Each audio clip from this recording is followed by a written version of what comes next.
race, like the last 6 weeks, about how you look. You have really bad body dysmorphia, you know. You don't need to be looking at yourself. Like he said, it's hard to be objective about yourself when you have so much invested in it and it's so important to you.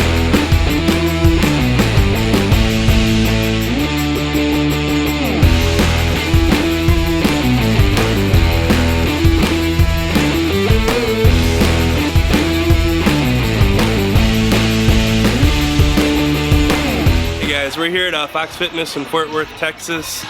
About to be hitting some hamstrings and calves. Really looking forward to it. This gym, I came for the first time yesterday. It's awesome. Pretty much full line of Arsenal stuff. All the bars are nice. Atmosphere is awesome. Sound system's probably one of the best I've ever heard. So if you're in the area, come check it out. But yeah, we're about to get after it, and we'll go over kind of what we did and why we did it after we get done. So see you after.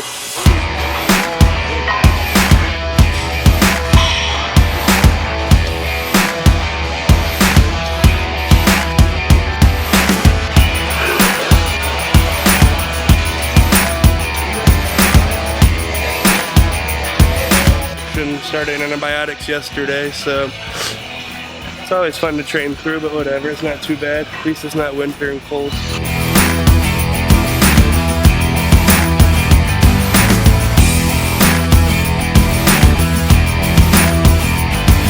Everything goes to plan. Everything goes to plan, it will for sure. Next time you see me and him on camera, this guy will be dad. Little girl's gonna be born on Tuesday.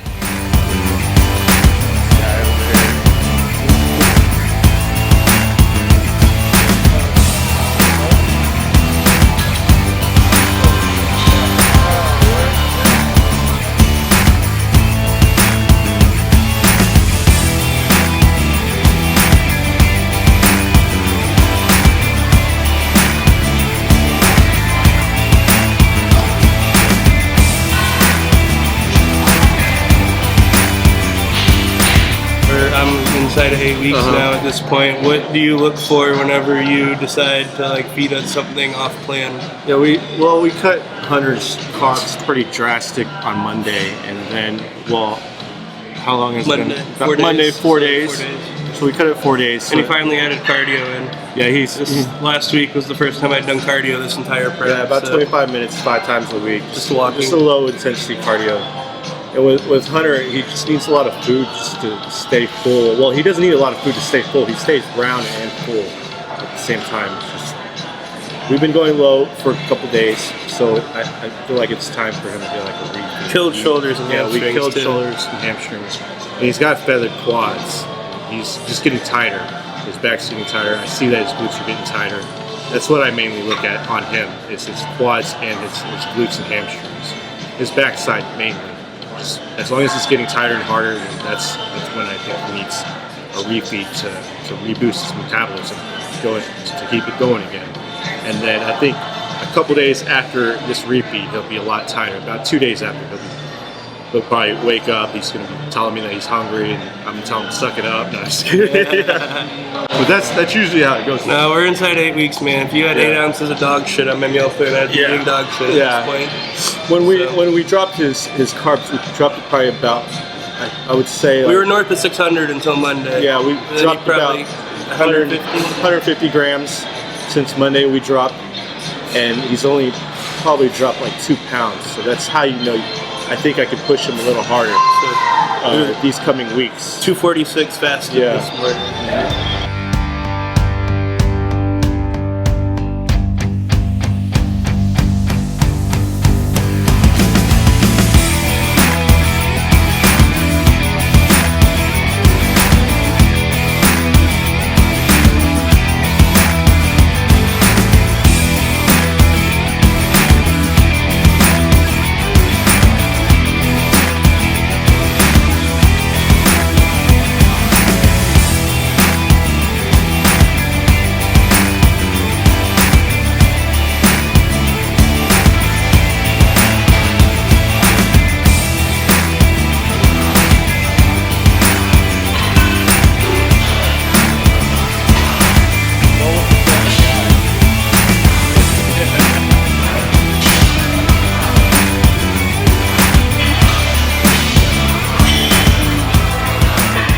We're not worried about his size.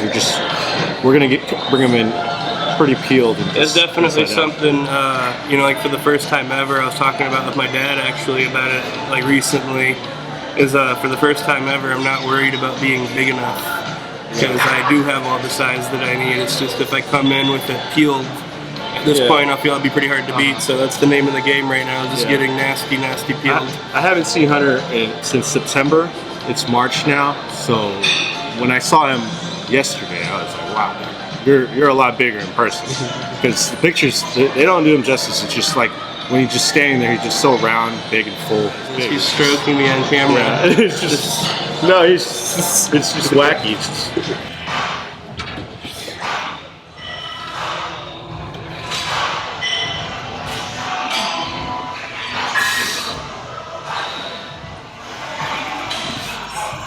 harder, come on, come on. Harder. Come on. Come on. Pull. Come on. Pull. Come on. Pull it. Come on. Harder. Come on. Pull. Come on. Come on. There you go. Easy. Good. Thanks, sir. He's hitting his stride and starting to go hungry and shit too. I'm 4 weeks ahead of him, so I'm leading the pack, and he's bringing it up right behind me. We'll start pushing some things on Brian. He'll start catching up. He'll start showing that conditioning. What I look on Brian is like his lower back and his glutes, and where he needs to improve on is just, I think he needs striated glutes. So I asked him to start training glutes directly from now on, and he'll bring up his hamstrings. And if I were being picky, I'd tell him to bring up his triceps and quads. He's just so wide and dense on his lats. He's just gonna. That's why everything else. He has a meat cape on his back. So definitely makes everything else look a little out of proportion, but not in a bad way. His back's just so fucking big. Whenever you look at him as a whole, Yeah. His front double, I really like his front double. Both of them need to work on their posing. I asked them to. They're going to drill each other these next 8 to 12 weeks to really bring in the posing, just so they can hold it on stage. I want them to hold it at least like 5 seconds each pose. They're dying today. Yeah. They're dying today, holding it for 2 seconds. So definitely when we get back, you know, like last prep, every Saturday, probably the last 8 or 9 weeks, we'd go over to my dad's house, and he'd you know, like run us through all of our quarter turns and mandatories, and then, you know, like help us with any like transitions or posing routine things we might like have to ask. But you know, kind of like he said, I was a little disappointed in myself by how out of shape I was posing. So last show I was to the point where we went through, you know, like 3 rounds holding each pose for 10 seconds with no rest in between them. So, and I was able to control my midsection and stuff still, which I can't do right now. So definitely need to start working on that. I do ask them for pictures probably like 3 times a week, so that's what I try to. That helps. Yeah. You want to do glute ham and glute bridge? Even though we normally do glute ham, we're done. I'm down. I'll do as much as I can.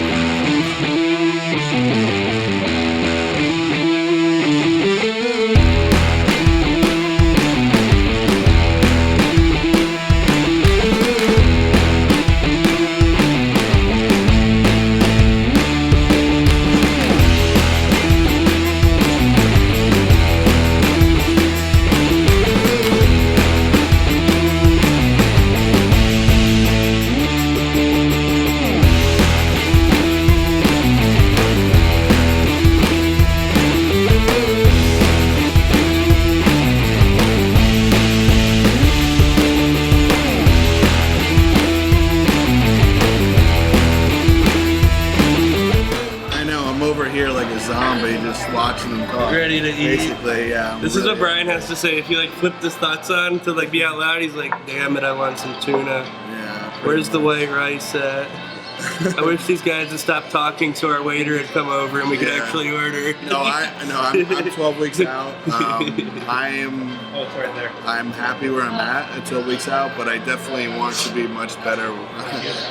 It's hard because he's 4 weeks ahead of me and such a good bodybuilder that I'm looking at him like shit. I need to catch up, but I'm definitely have to keep it in perspective that he's 4 weeks ahead of me.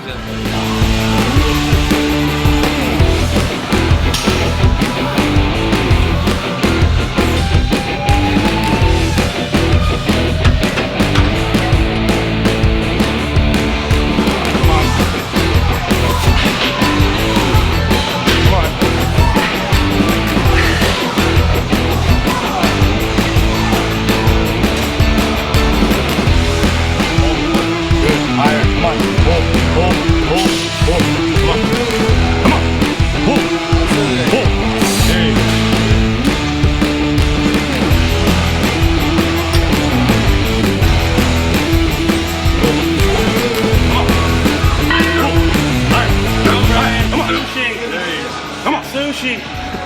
Come on. All right. Pull for the rolls. Pull. All the tuna rolls. Good. And we talk about this all the time. There's like this little like window of time where like you lose like your off season like full blown roundness and fluffiness, but you haven't like lost enough body fat for stuff to start really looking freaky, and you just look like small and fat. And for me, that was like 2 weeks ago. You can ask him. I was like texting him after I sent him the pictures, like, dude, I feel like I'm behind. Like, we need to start doing like more cardio, blah blah blah blah. And he's like, just trust the plan. Yeah. So there's definitely that little period, like when you start losing, but you haven't lost enough, you just feel like small and fat. And also keep in mind is the reason why I need somebody like Hunter and Andrew, because every single time I need a little bit more, I need a little bit more, I need a little bit more. Oh, I went too far. Yeah. And I lose a little bit of size and fullness, and I should have been sharper because I'm flat or lost a little bit of muscle. So even if I always have to take my foot off the gas at the end, because the whole time it's hard to be objective towards yourself. Even if you don't use a coach, I thoroughly recommend you having someone in your corner that has a good eye for physiques and stuff the last couple weeks, because speaking for myself and everyone I've talked to, you're a basket case like the last 6 weeks about how you look. You have really bad body dysmorphia, you know. You don't need to be looking at yourself. Like he said, it's hard to be objective about yourself when you have so much invested in it and it's so important to you. So even if you don't use a coach, like I said, find someone that really can look at you. That's why I use Andrew. Like, could I get myself in shape for a show? Yeah, absolutely. I've been doing it relatively on my own until now, but you know, it's made everything a lot easier and given me a lot more peace of mind and kept me a lot more stress-free, like having someone to really work with. So you don't need a yes man in your corner. No. Yeah, you need someone who's very honest with you and tells you when you're behind or not. Crazy. Feathered quads at 8 weeks out. So now it's time to order sushi and eat because I'm about to pass out. But we'll catch up with you after we stuff our faces.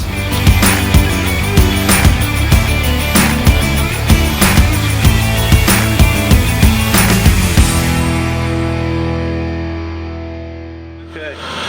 All right, guys. So we're gonna do a Q&A. We're gonna answer I'm